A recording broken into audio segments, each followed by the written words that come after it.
جس میں اتنا اور لکھا ہوا ہے کہ عتبہ نے یہ بھی کہا کہ اگر آپ سردار بننا چاہتے ہیں تو ہم اپنے سارے جھنڈے آپ کے سامنے گاڑ دیں گے۔ اس زمانے کا چلن تھا کہ جھنڈا سردار کے گھر گاڑ دیا جاتا تھا اور پوری زندگی آپ ہمارے سردار رہیں گے۔ اور اس روایت میں یہ بھی ہے جب آپ نے آیت تلاوت فرمائی تو عتبہ نے آپ کے منہ پر ہاتھ رکھ دیا اور رشتہ داری کا واسطہ دے کر کہا آپ اور زیادہ قرآن پڑھنا بند کر دیں۔ اس کے بعد عتبہ گھر جا کر بیٹھا رہا، قریش کے پاس نہ گیا۔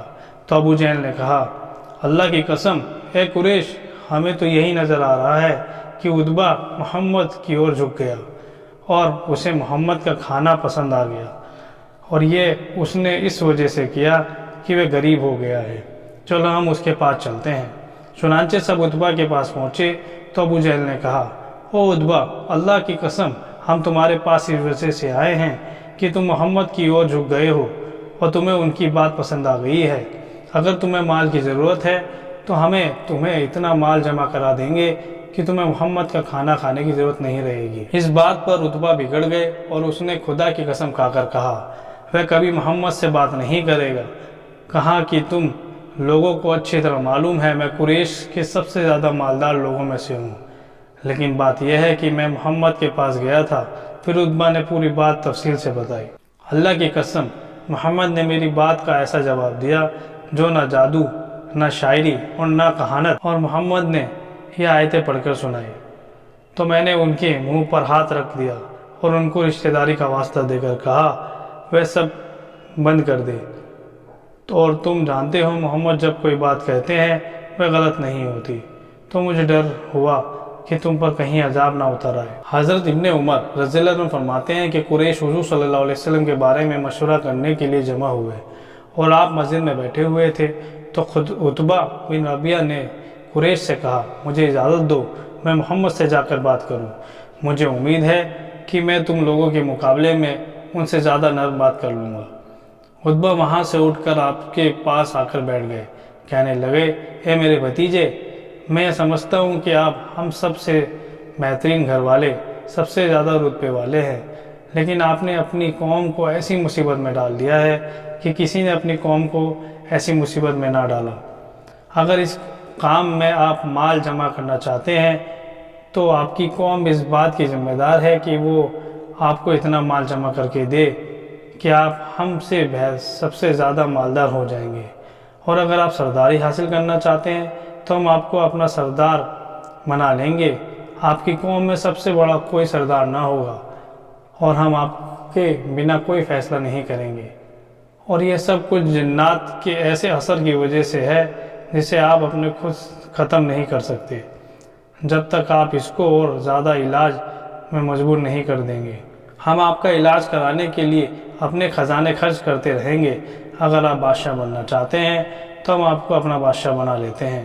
آپ نے فرمایا اے ابو الولید، تم اپنی بات پوری کر چکے؟ عتبہ نے کہا جی ہاں۔ حضرت ابن ابو عمر رضی اللہ عنہ فرماتے ہیں کہ آپ نے سورہ حمیم السجدہ پڑھنی شروع کی، یہاں تک کہ سجدہ کی آیت بھی پڑھ لی، پھر آپ نے تلاوت کا سجدہ کیا، لیکن عتبہ اپنی پیٹھ کے پیچھے ہاتھ ٹیکے بیٹھا رہا، یعنی اس نے سجدہ نہ کیا۔ اس کے بعد آپ نے باقی سورہ تلاوت فرمائی۔ جب آپ تلاوت کر چکے تو عتبہ وہاں سے کھڑا ہو گیا، لیکن وہ ان آیتوں کو سن کر اتنے رعب میں آ چکا تھا اسے کچھ سمجھ نہیں آ رہا تھا کہ اپنی قوم کو جا کر کیا بتائے۔ جب قریش نے اس کو واپس آتے ہوئے دیکھا تو آپس میں کہنے لگے کہ جس حالت کے ساتھ یہ تمہارے پاس سے گیا تھا اب اس کا چہرہ بتا رہا ہے کہ اس کی اب یہ حالت باقی نہیں رہی۔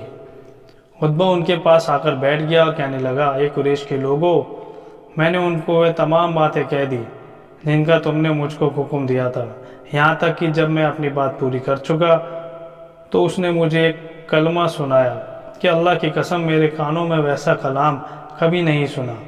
مجھے کچھ سمجھ نہیں آ رہا تھا اسے کیا جواب دوں۔ اے قریش، آج تم میری بات مان لو، آگے چاہے نہ ماننا، اس آدمی کو اپنے حال پر چھوڑ دو، اس سے الگ تھلگ رہو، کیونکہ اللہ کی قسم وہ جس کام پر لگا ہوا ہے اسے چھوڑنے والا نہیں۔ باقی عربوں میں اسے کام کرنے دو، کیونکہ اگر وہ ان عربوں پر غالب آ گئے تو ان کی برتری تمہاری برتری ہوگی، ان کی عزت تمہاری عزت ہوگی، عرب ان پر غالب آئیں گے، تمہارے بیچ آئے بغیر دوسرے کے ذریعے سے تمہارا مقصد حاصل ہو جائے گا۔ اس پر قریش نے کہا کہ ایسا معلوم ہوتا ہے ابو الولید کہ تم بھی بے دین ہو گئے ہو۔ حضرت مسور بن مخرمہ اور مروان کہتے ہیں کہ حضور صلی اللہ علیہ وسلم عمرہ کے ارادے سے مدینے سے حدیبیہ کے سمجھوتے کے موقع پر چلے۔ اس کے بعد بخاری میں پوری حدیث ذکر کی ہے، جیسا کہ لوگوں کی ہدایت کو ذریعہ بنانے والا اخلاق کے باب میں آئے گی۔ اس ارشاد میں یہ مضمون بھی ہے کہ رسول اللہ صلی اللہ علیہ وسلم اور صحابہ کرام رضی اللہ تعالیٰ عنہ حدیبیہ کی گھاٹی میں ٹھہرے ہوئے تھے۔ اتنے میں بدیل بن ورقہ اپنی قوم خزاعہ کی جماعت کو لے کر آئے، اور یہ لوگ تہامہ والوں میں سے آپ کا سب سے زیادہ بھلا چاہنے والے تھے۔ انہوں نے کہا، میں کعب بن لوئی عامر بن لوئی کے پاس آ رہا ہوں۔ انہوں نے حدیبیہ کے صورتوں پر پڑاؤ ڈالا ہے، وہ لڑنے کے لیے پوری طرح تیار ہو کر سارا سامان لے کر آئے ہیں، یہاں تک کہ ان کے ساتھ نئی بائی اور پرانی بائی اونٹنیاں بھی ہیں، اور وہ آپ سے لڑنا چاہتے ہیں اور آپ کو بیت اللہ سے روکیں گے۔ تو آپ نے فرمایا، ہم کسی سے لڑنے کے لیے نہیں آئے بلکہ ہم تو عمرہ کرنے آئے ہیں۔ ہم بہت حیران ہیں کہ وہ لڑائی کے لیے تیار ہو کر آئے، حالانکہ لڑائیوں نے قریش کو بہت تھکا دیا تھا، ان کو بہت نقصان پہنچا تھا۔ اگر وہ چاہیں تو میں ان کے ایک مدت تک کے لیے سمجھوتہ کرنے کو تیار ہوں۔ اس مدت میں وہ میرے اور میرے لوگوں کے بیچ کوئی دخل نہیں دیں گے، اور میں اس مدت میں دوسرے لوگوں کو دعوت دیتا رہوں گا۔ اگر دعوت دے کر میں لوگوں پر غالب آ گیا اور لوگ میرے دین میں داخل ہو گئے تو پھر قریش کی مرضی، اگر وہ چاہے تو وہ بھی اس دین میں داخل ہو جائے جس میں دوسرے لوگ داخل ہو گئے۔ اگر میں غالب نہ آیا اور دوسرے لوگوں نے غالب آ کر مجھے ختم کر دیا تو پھر یہ لوگ آرام سے رہیں گے، اور اگر وہ اس دین میں داخل ہونے سے انکار کر دیں تو اس ذات کی قسم جس کے قبضے میں میری جان ہے، میں ان سے اس دین کے لیے ضرور لڑوں گا، یہاں تک کہ میری گردن جسم سے الگ ہو جائے، یعنی مجھے مار دیا جائے، اور اللہ کا دین ضرور چل کر رہے گا۔ طبرانی میں دونوں حضرات حضرت مسور اور حضرت مروان سے یہ حدیث نقل کی گئی ہے، جس کے آخر میں یہ مضمون ہے کہ آپ نے فرمایا، قریش کی حالت پر بڑا افسوس ہے کہ لڑائی ان کو کھا گئی، یعنی لڑائی نے ان کو بڑا کمزور کر دیا اور وہ پھر لڑنے کے لیے تیار ہو گئے۔ اس بات میں ان کا یہ نقصان ہے کہ وہ مجھے دوسرے عربوں میں دعوت کا کام کرنے دیں، بیچ میں دخل نہ دیں۔ اگر دوسرے عربوں نے غالب آ کر مجھے ختم کر دیا تو قریش کی دلی منشا پوری ہو جائے گی، اور اگر اللہ نے عربوں پر مجھے غالب کر دیا تو وہ قریش بھی سارے کے سارے اسلام میں داخل ہو جائیں گے، اور اگر قریش اسلام میں داخل قبول نہ کیے اور اگر قریش اسلام میں داخلہ قبول نہ کرے تو مجھ سے لڑ لے، اور اس وقت ان کے پاس طاقت بھی ہوگی۔ قریش کیا سمجھتے ہیں؟ اللہ کی قسم، جس دین کو لے کر اللہ نے مجھے بھیجا ہے میں اس کی وجہ سے ان سے لڑتا رہوں گا، یہاں تک کہ یا تو اللہ مجھے غالب کر دے گا یا گردن میرے جسم سے الگ ہو جائے گی۔ حضرت سہل بن سعد رضی اللہ عنہ فرماتے ہیں کہ حضور صلی اللہ علیہ وسلم نے خیبر کی لڑائی کے دن فرمایا، کل میں یہ جھنڈا ایسے ویکتی کو دوں گا جس کے ہاتھوں اللہ خیبر فتح کر فرمائیں گے، وہ اللہ اور اس کے رسول سے محبت رکھتا ہے اور اللہ اور اس کے رسول بھی اس سے محبت رکھتے ہیں۔ حضرت سہل فرماتے ہیں کہ لوگوں نے ساری رات اسی چنتا میں گزاری کہ دیکھیے صبح جھنڈا کس کو ملتا ہے۔ صبح ہوتے ہی سب حضور صلی اللہ علیہ وسلم کی خدمت میں حاضر ہوئے، اور ہر ایک کو یہ تمنا تھی کہ جھنڈا اسے ملے۔ تو آپ نے فرمایا کہ علی بن ابی طالب کہاں ہیں؟ لوگوں نے عرض کیا، اللہ کے رسول صلی اللہ علیہ وسلم ان کی آنکھیں دکھ رہی ہیں۔ حضرت سہل فرماتے ہیں کہ حضور صلی اللہ علیہ وسلم نے آدمی بھیج کر حضرت علی رضی اللہ عنہ کو بلایا، وہ آئے تو ان کی آنکھوں پر حضور صلی اللہ علیہ وسلم نے دم فرمایا، ان کے لیے دعا فرمائی، وہ فوراً ایسے صحت مند ہو گئے جیسے تکلیف ہوئی ہی نہ تھی۔ ان کو جھنڈا دیا تو حضرت علی نے عرض کیا، اللہ کے رسول صلی اللہ علیہ وسلم، کیا میں ان سے اس لیے لڑوں تاکہ وہ ہمارے جیسے ہو جائیں؟ آپ نے فرمایا، تم اطمینان سے چلتے رہو یہاں تک کہ ان کے میدان میں پہنچ جاؤ، پھر ان کو اسلام کی دعوت دو، اللہ کے جو ان پر واجب ہے، اور ان کو بتاؤ، اللہ کی قسم تمہارے ذریعہ اللہ ایک آدمی کو بھی ہدایت دے دے، یہ تمہارے لیے اس سے بہتر ہے کہ تم